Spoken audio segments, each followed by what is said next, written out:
सुकून वारी ज़िंदगी गुज़ारण लाइ घणा पैसा ज़रूरी आहिनि इंसान जी ज़िंदगी में? असांखे 5-6 लख जी गुंजाइश आहे। 5-6 लख में ज़िंदगी सुठी गुज़रंदी? हाँ माशाल्लाह फर्स्ट क्लास। तव्हां छा था चओ भाउ? बिल्कुलु सही। तव्हां बि छा था चओ, घणा पैसा हुजनि सुठी ज़िंदगी हिन महांगाई जे हिसाब सां घटि में घटि करोड़ रुपया हुया। करोड़ रुपया हुजनि? इहा ई आहे त मूं ॿुधायो त 1 करोड़ हुजे जेको माण्हू ख़ुशहाल ज़िंदगी गुज़ारे सघे थो।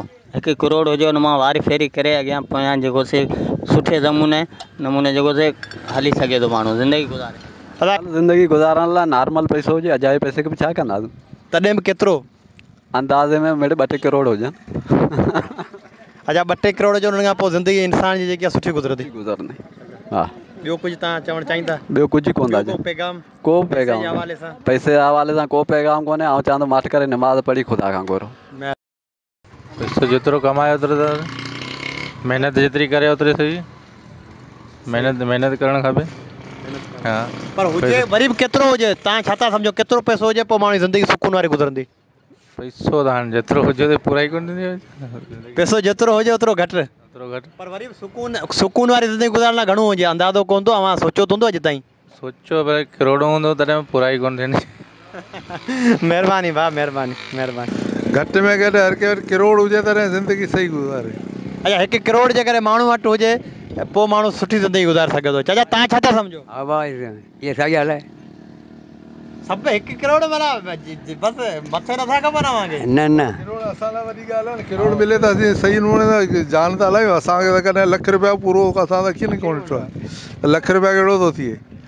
असीं जेको कमायूं था असीं पछाड़ी रुॻो गंदी कुल्हे ते वरी हलिया वञूं घर। सभु ॾियो सेठनि खे खाऊं पियूं जेको पाण वरी 50,000 वरी असां ते कर्ज़ु टुटो पियो, वरी मटका भॻाइजूं घर। महिरबानी। अच्छा, तूं छा थो चए भाउ? न सवाल इहो आहे त सुठी ज़िंदगी गुज़ारण लाइ घणो पैसो हुजे माण्हू वटि? पैसो अहिड़ो 5 रुपया हुजे जेको तालीम ॿारनि खे औलाद खे ॾेई सघनि। अहिड़ा 5 रुपया हुजनि जो कारोबार करे सघनि।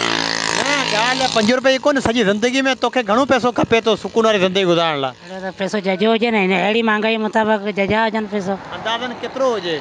मिड़ई 10-12-15 लख त हुजनि जे माण्हू ज़िंदगी। 12-15 लख में ज़िंदगी सुठी गुज़री वेंदी? हा, 12 मुताबिक़ गुज़री वेंदी, शहर मुताबिक़ कोन गुज़री। सब अञा ख़ाली सुवाल आहे। न पैसा कोन्हे, ख़ाली सवाल आहे। न ख़ाली सवाल आहे माण्हुनि खां पुछूं पिया न। हा, माण्हुनि जो रायो छा आहे? पहिरीं इन शइ खे सम्झो त केतिरा पैसा खपनि। असल में माण्हुनि खे ॾियो त कोन था न, जा ॾिए थो को। कहिड़े निमाइंदे ॾिना आहिनि पहिरीं मूंखे तूं इहो ॿुधाए त? न आउं ख़ाली सवाल पुछां पियो न, माण्हुनि जा राया वठां पियो। राया त हर माण्हू खे 50-100 जी बि ज़रूरत हूंदी आहे, 5 लख जी बि हूंदी आहे, उहा अलॻि शइ आहे। पर अव्हां त कंहिंखे ॾिना कोन्हे। न आउं ॾियां ई कोन थो, आउं ख़ाली पुछण वारो आहियां। बसि ओके कर गज। बाबा कुझु बि न खपे, रुगो दीन हुजे, इस्लाम हुजे, रोज़ो नमाज़ हुजे, अलाह साईं रोज़ ॾींदो। तूं सवाल करदा तो जवाब दे। सवाल इहो आहे त हिकिड़ी पुरसुकून ज़िंदगी गुज़ारण लाइ इंसान जी ज़िंदगी में केतिरो पैसो हुजे? पैसो बसि जेको अलाह जे तरफ़ खां लिखियलु हुजे उहो ई सही आहे। पर तूं छा थो सम्झे, तोखे केतिरो पैसो खपे सुकून वारी ज़िंदगी गुज़ारण लाइ? तक़रीबन 15-20 लख हुजनि। 15-20 लख? हा, कारोबार जे हिसाब सां। सी सम्झूं था त करोड़ खान हुजे जेको इंसान ज़िंदगी गुज़ारे सघे। 5 रुपया उतां कारोबार खोले। तव्हां सम्झो था 1 करोड़ काफ़ी आहे, उन मां जेकी आहे तव्हां पंहिंजी ज़िंदगी जेकी आहे बहितरीन माना उनजी परापटी करे अॻिते निकिरे, साल सही गुज़ारींदो।